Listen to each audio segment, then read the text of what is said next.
Hello बच्चों, आज हम लोग हिंदी साहित्य सागर की कहानी संदेह, जिसके लेखक हैं जयशंकर प्रसाद जी, इस कहानी के कुछ महत्वपूर्ण प्रश्नों के उत्तर देखेंगे। प्रश्नों के उत्तर बताने से पहले बच्चों, मैं आप सभी का धन्यवाद करना चाहती हूँ मेरे साथ मेरे इस चैनल पर जुड़े रहने के लिए, क्योंकि पिछले काफ़ी समय से मैं चैनल पर एक्टिव नहीं थी। मैं अपनी कुछ हेल्थ प्रॉब्लम की वजह से चैनल पर वीडियोज़ अपलोड नहीं कर पा रही थी। तो आप सभी बच्चे मेरे साथ जुड़े हैं, इसके लिए बहुत बहुत धन्यवाद। और आज हम लोग हिंदी साहित्य सागर की कहानी संदेह, इसके कुछ महत्वपूर्ण प्रश्नों के उत्तर देखेंगे। इसके पहले भी बच्चों, मैंने आप लोगों को हिंदी साहित्य सागर की जितनी भी कहानी या कविताएं हैं उन सभी की एक्सप्लेनेशन और क्वेश्चन आंसर्स मैंने आप लोगों को ऑलरेडी कराए हुए हैं। और मैं उम्मीद करती हूँ बच्चों कि आप लोग उन वीडियोस के माध्यम से अपनी एग्ज़ाम्स की तैयारी अच्छी तरीके से कर रहे होंगे, राइट। तो आज हम लोग संदेह कहानी के क्वेश्चन आंसर्स देखेंगे। जैसा कि आपके एग्ज़ाम में बच्चों जो प्रश्न आते हैं वो सभी प्रश्न जो हैं उस कहानी से रिलेटेड ही होते हैं। कहानी का कोई एक अंश होता है, उससे 4 प्रश्न होते हैं, ठीक है। तो यहाँ पे मैंने आप लोगों के लिए 4 गद्यांश लिए हैं और उससे रिलेटेड 4-4 प्रश्नों को भी मैंने तैयार किया हुआ है, ठीक है। तो चलिए स्टार्ट करते हैं हम लोग। पहला गद्यांश देखते हैं आप लोगों का है। पहला गद्यांश है, मेरी महत्वाकांक्षा, मेरे उन्नतिशील विचार मुझे बराबर दौड़ाते रहे। मैं अपनी कुशलता से अपने भाग्य को धोखा देता रहा, यह भी मेरा पेट भर देता था। कभी कभी मुझे ऐसा मालूम होता कि यह दांव बैठा कि मैं अपने आप पर विजय हुआ और मैं सुखी होकर, संतुष्ट होकर चैन से संसार के कोने में बैठ जाऊंगा, किंतु वह मृग मरीचिका थी, ठीक है। तो ये आपका गद्यांश है। और इससे रिलेटेड आपका जो प्रश्न है वो है, प्रस्तुत गद्यांश में कौन किसके संबंध में बात कर रहा है, ठीक है। यहाँ पर ये प्रश्न है कि कौन बात कर रहा है, किसके विषय में ये बातें कही जा रही हैं, ठीक है। तो उत्तर आप इस तरह से लिख सकते हैं कि प्रस्तुत पंक्तियों में रामनिहाल स्वयं के संबंध में बात कर रहा है। इन पंक्तियों में वह अपने स्वभाव और जीवन के प्रति अपने विचार व्यक्त कर रहा है, यानी उसका जो स्वभाव है उसके विषय में वो अपने बारे में ही बात कर रहा है, ठीक है, राइट। नेक्स्ट क्वेश्चन आपका है, अपनी महत्वाकांक्षा तथा उन्नतिशील विचारों के बारे में वक्ता ने क्या कहा, यानी यहाँ पे वक्ता कौन है, रामनिहाल है। तो उसने क्या कहा था, ऐसा बताना है आपको उत्तर में, ठीक। तो उत्तर है, रामनिहाल श्यामा को बताता है कि उसकी महत्वाकांक्षा और उन्नतिशील विचार उसे बराबर दौड़ाते रहे। वह एक स्थान पर स्थिर होकर नहीं रह सका। कभी कभी उसे लगता कि उसका दांव सटीक बैठ गया और वह विजयी हो गया। वह सुखी और संतुष्ट होकर शांत मन से संसार के कोने में बैठ जाएगा, किंतु यह तो मृग मरीचिका थी जो उसे निरंतर दौड़ाती रहती है। यानी जो कहानी है उसमें रामनिहाल जो कहानी का मुख्य पात्र है वो श्यामा को अपने बारे में सारी बातें चूँकि बताता है, तो इससे रिलेटेड ही ये प्रश्न है और आप इस तरह से उसका उत्तर लिख सकते हैं, ठीक। अगला प्रश्न है आपका, प्रस्तुत अवतरण में मृग मरीचिका से क्या तात्पर्य है। मृग मरीचिका का मतलब होता है जिस मनुष्य की जो इच्छा है उसका कभी समाप्त ना होना। तो उत्तर इस तरह से आप लिखेंगे कि मृग मरीचिका का अर्थ है मनुष्य की कभी न समाप्त होने वाली इच्छा। प्रस्तुत अवतरण में रामनिहाल अपने उन्नत विचारों के कारण निरंतर दौड़ता रहा, ठीक है। उन्नत विचार यानी उसके जो विचार हैं वो बहुत ही ऊंचे हैं, जिसके कारण वो हमेशा दौड़ता रहा, यानी एक जगह भी स्थिर नहीं रह पाया, वह दौड़ता रहा और हमेशा सोचता है कि एक दिन वह पूर्णतः संतुष्ट होकर शांत भाव से संसार के एक कोने में बैठ जाएगा, किंतु ऐसा संभव न हो सका क्योंकि उसकी महत्वाकांक्षा मृग मरीचिका की भांति है जो कभी समाप्त नहीं होती है। महत्वाकांक्षा यानी बहुत ज़्यादा इच्छा होना, ठीक है। और मृग मरीचिका यानी जो कभी भी समाप्त नहीं होती, ऐसी इच्छा, जिस एक इच्छा समाप्त हुई आपकी दूसरी इच्छा पनप जाती है, तो उसके पीछे भागते जाना, ठीक है। तो इसको कहते हैं मृग मरीचिका। तो इसको ही प्रश्न बना करके इसके संदर्भ में, कहानी के संदर्भ में उसका उत्तर आपको लिखना है, राइट, ठीक है।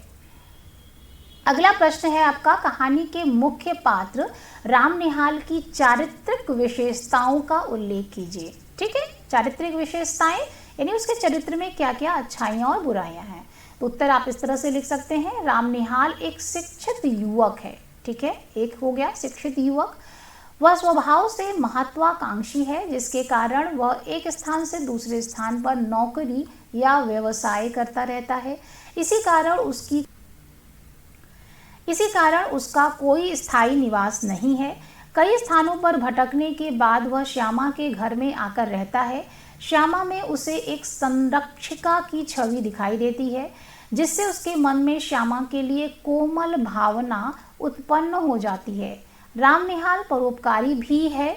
वह दूसरों की मदद के लिए सदैव तत्पर रहता है, किंतु अपनी अपरिपक्वता के कारण दुनियादारी की समझ नहीं होती है, जिससे उसे भ्रम हो जाता है। इस प्रकार हमें रामनिहाल के व्यक्तित्व में अच्छाई और बुराई का मिला जुला रूप दिखाई देता है। ठीक है, यानी इसकी जो चारित्रिक विशेषताएं हैं या चरित्र चित्रण भी हम कह सकते हैं, तो उसमें आपके ये 3-4 पॉइंट्स हो गए कि एक शिक्षित युवक है, महत्वाकांक्षी है और भावुक है क्योंकि श्यामा के प्रति उसके मन में कोमल भावनाएं हैं, परोपकारी है, दूसरों की मदद करता है, वो मनोरमा और राम बाबू की मदद के लिए जाता है। और अपरिपक्वता है यानी इमेच्योरिटी है, जिसको दुनियादारी की समझ नहीं है चूँकि, इसलिए उसके अंदर थोड़ी सी भ्रम भी आ जाते हैं। ठीक है, गलतफहमी भी पैदा हो जाती है।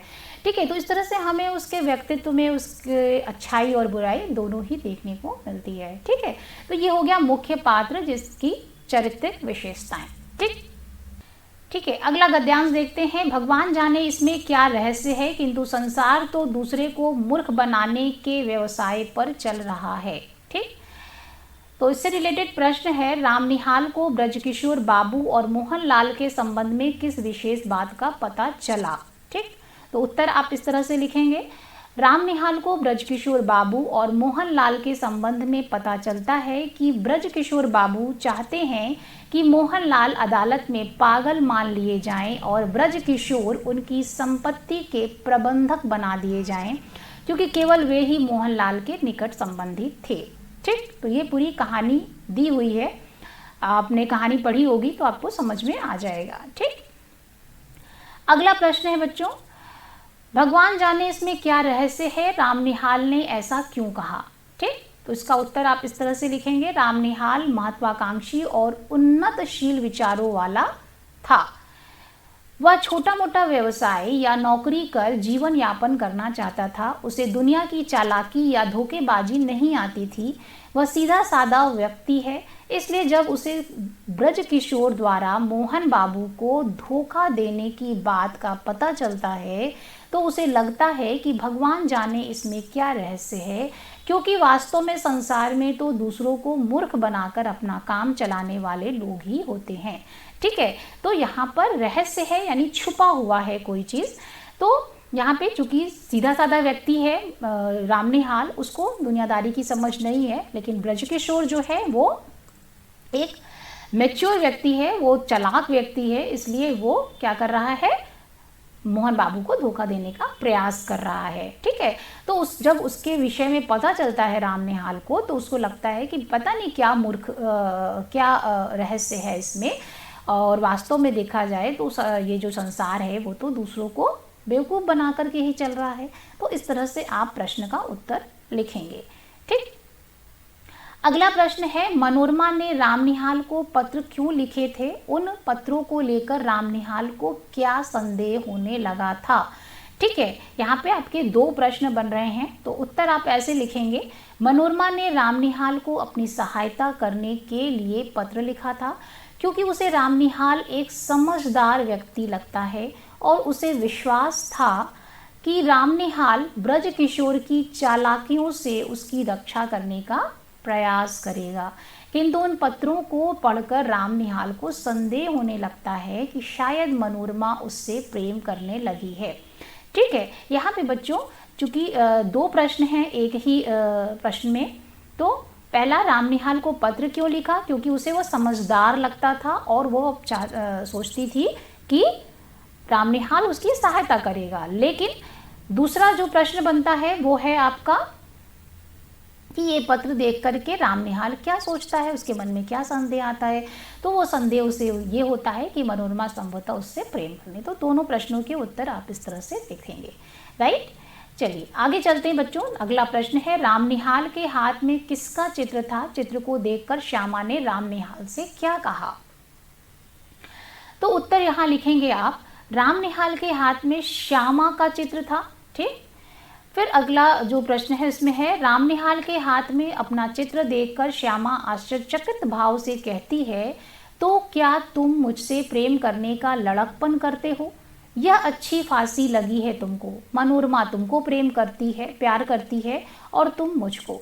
मन के विनोद के लिए तुमने अच्छा साधन जुटाया है, तभी कायरो की तरह यहाँ से बोरिया बंधना लेकर भागने की तैयारी की है। ठीक है, विनोद यानी विनोद कहते हैं हास्य, यानी मौज मस्ती या मन को हल्का करने वाला जो साधन होता है उसको कहते हैं विनोद। ठीक है, यहाँ पे मन के विनोद, राइट। तो इस तरह से आप इन दोनों प्रश्नों के उत्तर लिखेंगे। यहाँ पे पहला प्रश्न था आपका, रामनिहाल के हाथ में किसका चित्र था? तो श्यामा का था चित्र, और चित्र को देखकर श्यामा ने रामनिहाल से क्या कहा? तो श्यामा ने ये सारी बातें उससे कही। तो ये यहाँ पे जो पंक्तियाँ हैं बच्चों, वो आपकी कहानी से ही हैं। तो आप अगर हूबहू ये कहानी की पंक्तियाँ लिखते हैं तो काफ़ी इम्प्रेसिव रहेगा आपका ये उत्तर जो है। अगर नहीं भी याद हो पा रहे हैं आपको, तो आप कुछ अपने शब्दों में जो आंसर लिखेंगे वो इसी तरह का लिखेंगे, ठीक। चलिए आगे चलते हैं हम लोग। अगला गद्यांश है आपका, रामनिहाल हत बुद्धि अपराधी सा श्यामा को देखने लगा, जैसे उसे कहीं भागने की राह न हो। ठीक है, ये लाइन हो गई आपकी, गद्य का अंश हो गया। और इससे रिलेटेड प्रश्न है आपका, हत बुद्धि का क्या अर्थ है? रामनिहाल हत बुद्धि क्यों हो गया? ठीक, तो उसका उत्तर है, हत बुद्धि का अर्थ है जिसकी बुद्धि नष्ट हो गई हो, यानी जो मूर्ख हो या जिसके दिमाग में उस समय जिस समय में भी कोई कार्य कर रहा है उसकी बुद्धि उस समय काम ना कर रही हो, तो उसको कहते हैं हत बुद्धि, बुद्धि का हर जाना। ठीक, और दूसरा है, रामनिहाल हत बुद्धि क्यों हो गया? तो इस कहानी के संदर्भ में पूरी बात बतानी है आपको। तो लिखेंगे आप कि रामनिहाल से मनोरमा के विषय में सारी बातें जानने के बाद श्यामा उसे समझाती है कि मनोरमा उससे प्रेम नहीं करती है, वह दुष्चरित्रा नहीं है, तथा रामनिहाल के हाथों में अपना चित्र देखकर आश्चर्यचकित होकर कहती है, यह अच्छी फांसी लगी है तुमको। मनोरमा तुमको प्यार करती है और तुम मुझको। यही कारण है कि तुम कायरो की भांति यहाँ से भाग रहे थे। ऐसा सुनते ही रामनिहाल हत बुद्धि हो जाता है, क्योंकि उसे लगता है कि उसकी चोरी पकड़ी गई और वह अपराधी सा महसूस करता है। ठीक है, यहाँ पे चोरी क्यों पकड़ी गई? क्योंकि श्यामा के प्रति उसके मन में एक आकर्षण है, उसके स्वभाव से वो प्रभावित है और उसे के प्रति उसके मन में एक कोमल भावनाएं हैं। ठीक है, और इस बात का वो नहीं चाहता था कि श्यामा को पता चले, लेकिन यहाँ पे चूंकि श्यामा को वो बात पता चल जाती है तो उसे लगता है कि उसके मन का जो चोर था वो श्यामा को पता चल गया। ठीक, और दूसरी बात ये भी कि मनोरमा के विषय में जो संदेह कर रहा था उसको भी क्लियरफाई कर दिया यहाँ पे श्यामा ने कि वो तुमसे प्रेम नहीं करती है। ठीक है, तो ऐसी बातें सुनने के बाद उसकी स्थिति जो है हत बुद्धि वाली हो जाती है, उसकी बुद्धि नष्ट हो जाती है उस समय में, और वो अपने आप को अपराधी सा महसूस करता है। ठीक, राइट। तो इस तरह से इस प्रश्न का उत्तर आप लिखेंगे। ठीक है, अगला प्रश्न है बच्चों, श्यामा के विषय में रामनिहाल के क्या विचार थे? ठीक है, तो उत्तर आप इस तरह लिखेंगे, श्यामा के संबंध में रामनिहाल के उच्च विचार थे। वह श्यामा के स्वभाव से बहुत प्रभावित था। श्यामा अपने वैधव्य का जीवन जिस कठोर व्रत, आदर्श एवं पवित्रता के साथ जी रही थी वह सराहनीय है। रामनिहाल श्यामा की सहृदयता, मानवता और मार्गदर्शन के कारण उसे अपना शुभ चिंतक और मित्र समझता है, उसे अपने संरक्षक के रूप में देखता है। ठीक, तो रामनिहाल के मन में श्यामा के लिए इस प्रकार के विचार थे, वो उच्च विचार थे। ठीक है, चलिए अगला प्रश्न है, कहानी के अंत में श्यामा ने रामनिहाल का संदेह कैसे दूर किया और उसे क्या करने का सुझाव दिया? ठीक है, तो उत्तर आप इस तरह लिखेंगे, रामनिहाल की सारी बातें सुनने के बाद श्यामा ने उसके संदेह का निराकरण किया, यानी उसे दूर किया। निराकरण करते हुए कहा कि मनोरमा उससे प्रेम नहीं करती है, बल्कि वह एक दुखिया स्त्री है रामनिहाल को उसकी सहायता करनी चाहिए। श्यामा रामनिहाल को आदेश देती है कि उसका सामान अभी यहीं रहेगा और वह पटने जाकर ब्रजकिशोर की चालाकियों से मनोरमा की रक्षा कर लौट आए, क्योंकि उसे अभी यहीं रहना है। उसे अभी उसकी यानी श्यामा की संरक्षता की आवश्यकता है। ठीक है, तो इस तरह से आप उत्तर लिखेंगे। यहाँ पे श्यामा ने ये सारी बातें क्यों कही, क्योंकि यहाँ पे उसको ज़रूरत थी कि वो श्यामा के संरक्षण में रहे, उसकी देख रेख में रहे, क्योंकि उसके मन की जो उथल पुथल है रामनिहाल के वो उसका दूर हो जाए, वो एक स्थिर व्यक्तित्व वाला व्यक्ति बन जाए। ठीक है, तो अगला प्रश्न है बच्चों, संदेह कहानी के माध्यम से लेखक क्या शिक्षा देना चाहते हैं, या फिर यही प्रश्न आपको दूसरी तरीके से पूछ सकता है, संदेह कहानी का उद्देश्य स्पष्ट कीजिए। ठीक है, इन दोनों ही प्रश्नों के उत्तर आप सेम ही है, उस तरह से आप लिखेंगे। ठीक है, तो उत्तर आप कैसे लिखेंगे? जयशंकर प्रसाद जी के द्वारा लिखित कहानी संदेह एक मनोवैज्ञानिक कहानी है। लेखक स्पष्ट करना चाहते हैं कि मनुष्य के जीवन में बहुत कुछ घटित होता है और परिस्थितिवश उसके मन में बहुत से अनर्थक विचार एवं संदेह उत्पन्न हो जाते हैं, जिसके कारण मनुष्य का व्यवहार असंतुलित हो जाता है। कभी कभी मनुष्य पूर्वाग्रह या किसी व्यक्ति के बाहरी हाव भाव को देखकर भी भ्रम या संदेह करने लगता है। लेकिन यह स्पष्ट करना चाहते हैं, लेखक जो है वह स्पष्ट करना चाहते हैं कि संदेह को अपने मन में जगह नहीं देनी चाहिए।